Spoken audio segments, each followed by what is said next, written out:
Você já deve ter ouvido falar em resiliência, não? O termo tem sido usado para definir uma característica humana desejável no mundo moderno, principalmente quando se fala em trabalho e desenvolvimento profissional. Mas afinal, o que é resiliência? É o que eu vou explicar na primeira matéria de hoje.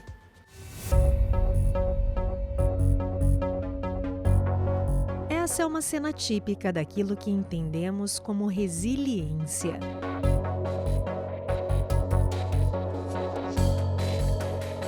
Resiliente é um material que pode sofrer modificações por estímulos externos, preservar as suas características básicas, no caso do próprio material, e eventualmente mudar de forma, ou seja, fica mais comprido, mais robusto, no entanto, o material em si continua sendo o mesmo. O conceito de resiliência ele surgiu ainda no século XIX, na física, e se aplica à capacidade de um objeto a resistir a uma pressão atribuída sobre ele e voltar ao seu estado original. Mas esse conceito, que surgiu na física, alcançou as ciências sociais e humanas.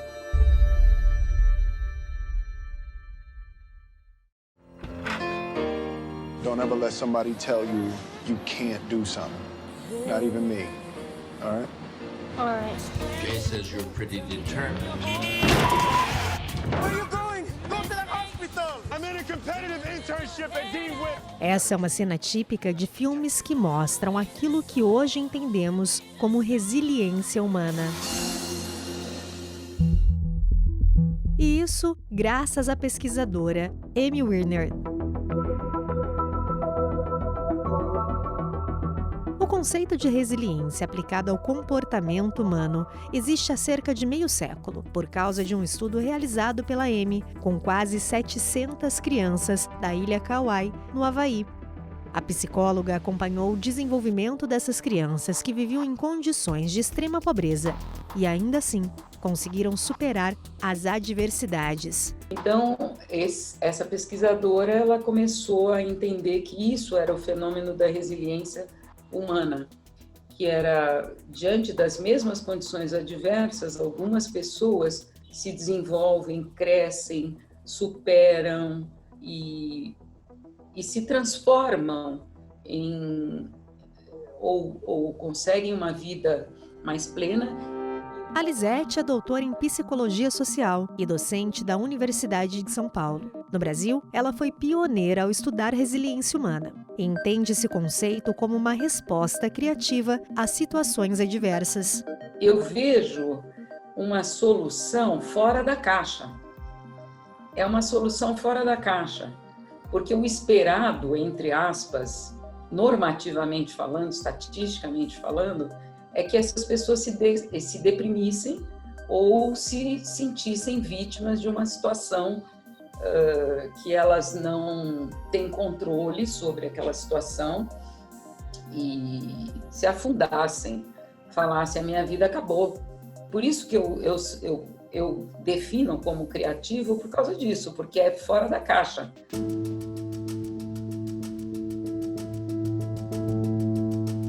Mas veja bem, nem todo mundo responde da mesma forma. As pessoas variam em relação à capacidade de resiliência, né? Mas, de uma certa forma, a vida envolve adversidades e a gente tem graus diferenciados de diversidade e, portanto, de resiliência. A gente pensa, por exemplo, na capacidade da gente suportar a fome e depois, tendo suportado essa fome, esse período, se alimentar e voltar ao estado original. A gente nasce com algumas capacidades já meio que inatas para a gente enfrentar a diversidade, né? Então, o choro, a adaptação do organismo ao ambiente já refere uma resiliência. As pessoas não são iguais, elas não têm os mesmos recursos, não tiveram a mesma experiência de vida, história de vida. Até mesmo passar por dificuldades nos fortalece para passar pelas seguintes, né? Então, as histórias são diferentes, os momentos de vida são diferentes, né? Então, os desafios que a gente enfrenta ao longo da nossa vida, dependendo da nossa idade, são diferentes. Então, a gente não dá para esperar que todo mundo seja resiliente o tempo todo diante de todas as dificuldades. Afinal, nem os materiais são resilientes a todo momento. Olha esse copo plástico. Eu aperto e quando paro de apertar, ele volta ao estado normal. Mas se eu colocar mais força,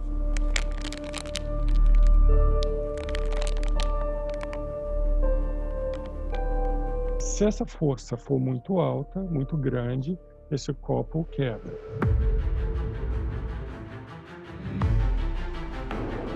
É assim com o ser humano também. Diferentemente do copo de plástico, que é produzido com os mesmos moldes, e por isso a capacidade de resistência é igual em todas as unidades, os seres humanos são diferentes. E múltiplos fatores podem determinar a capacidade de cada um em resistir. Desde fatores internos como fatores ambientais, que vão me levar num sentido de estar mais protegido diante das adversidades ou mais exposto. Então, você fala assim, a gente nasce resiliente? Acho que a gente nasce com uma capacidade de adaptação maior ou menor também. O ambiente ele vai ter um papel importante no desenvolvimento dessas habilidades, mas características prévias e pessoais também vão ser importantes. Aspectos, às vezes, como personalidade, como história, como constituição biológica, vão ser características fundamentais para que esse comportamento resiliente se desenvolva mais. É lógico que algumas forças externas podem fazer com que algumas pessoas rompam, quebrem, sucumbam, e outras pessoas, a mesma força, a mesma pressão, eventualmente não. Embora nem todo mundo seja resiliente da mesma forma, em algum grau e medida todos terem que se adaptar. Na verdade, a convivência humana só é possível com o processo de adaptação que, obviamente, tem esse componente da resiliência. E sabe aquelas histórias de superação que vemos nos filmes? Nem sempre é assim na vida real. Não existe uma resposta padrão diante das adversidades. Por isso, não se cobre demais. Somos diferentes e respondemos de formas diferentes. A vida mesmo treina a gente, né? Porque dificuldades e adversidades são certas na vida da gente. Sempre vão existir, né? Agora, como lidar com elas, a gente vai aprendendo ao longo da vida.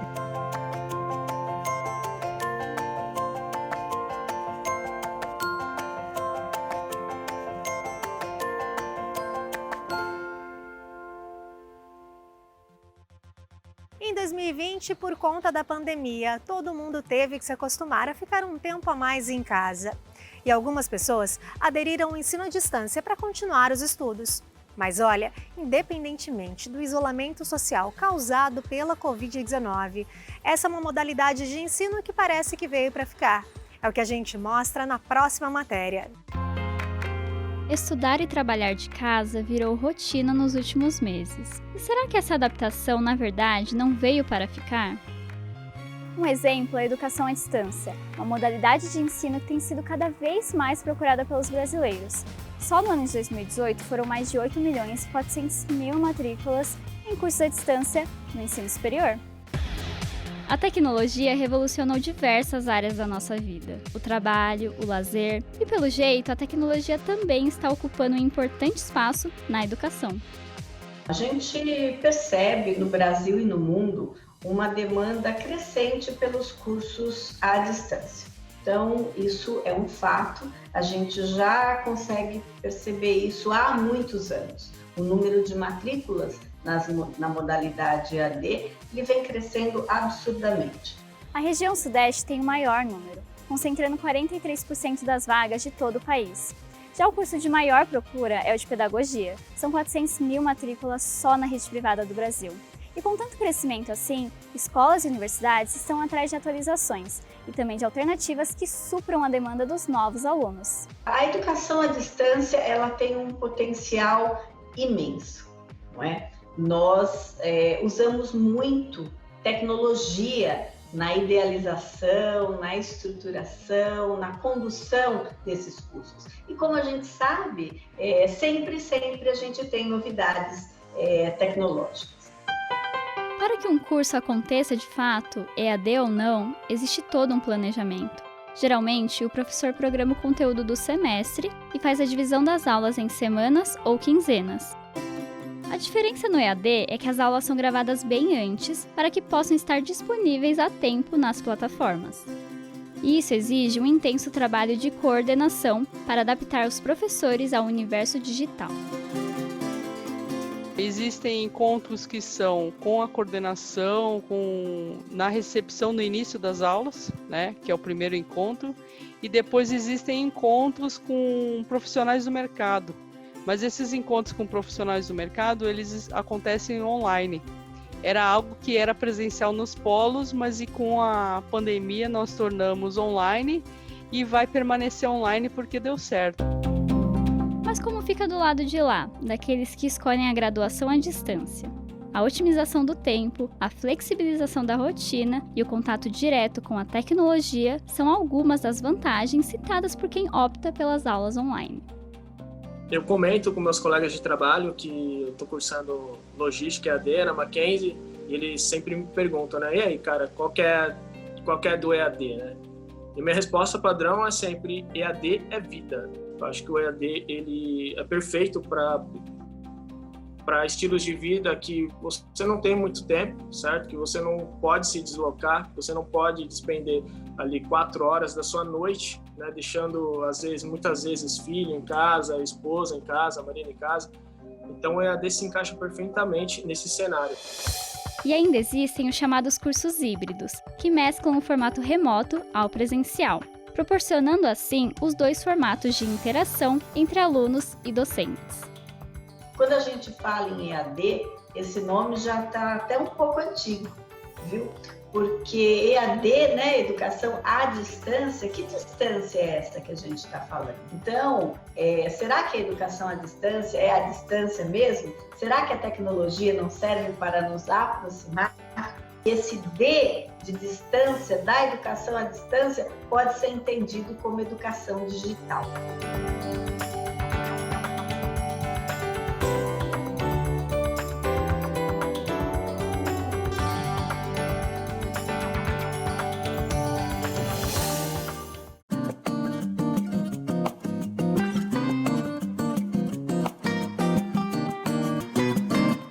Os tempos que marcou foi o 1808 do Laurentino Gomes, pelo todo o trabalho de pesquisa que ele faz sobre a vinda da família real para o Brasil, né, todo esse início do nosso sistema econômico, a transformação da colônia, né, que nós éramos uma mera colônia de Portugal, e isso acaba desenvolvendo uma atividade, até a questão comercial, e isso eu uso muito até para as minhas aulas, para poder explicar a origem do nosso sistema, né, por como a gente funciona, né, toda essa necessidade da origem histórica do Brasil em si, né, e da questão do próprio direito.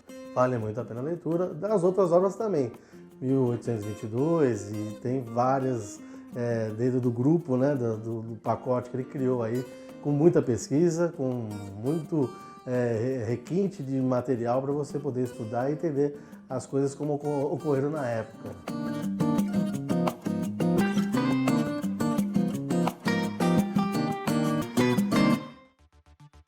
O Mackenzie Movimento está chegando ao fim, mas antes eu tenho uma dica para você. Acesse o nosso portal mackenzie.br para conhecer mais sobre os cursos e projetos da universidade. E não vai esquecer, hein? Todos os sábados a gente tem um encontro marcado aqui na TV Cultura, às 10h15 da manhã. Eu te espero na próxima edição. Até mais!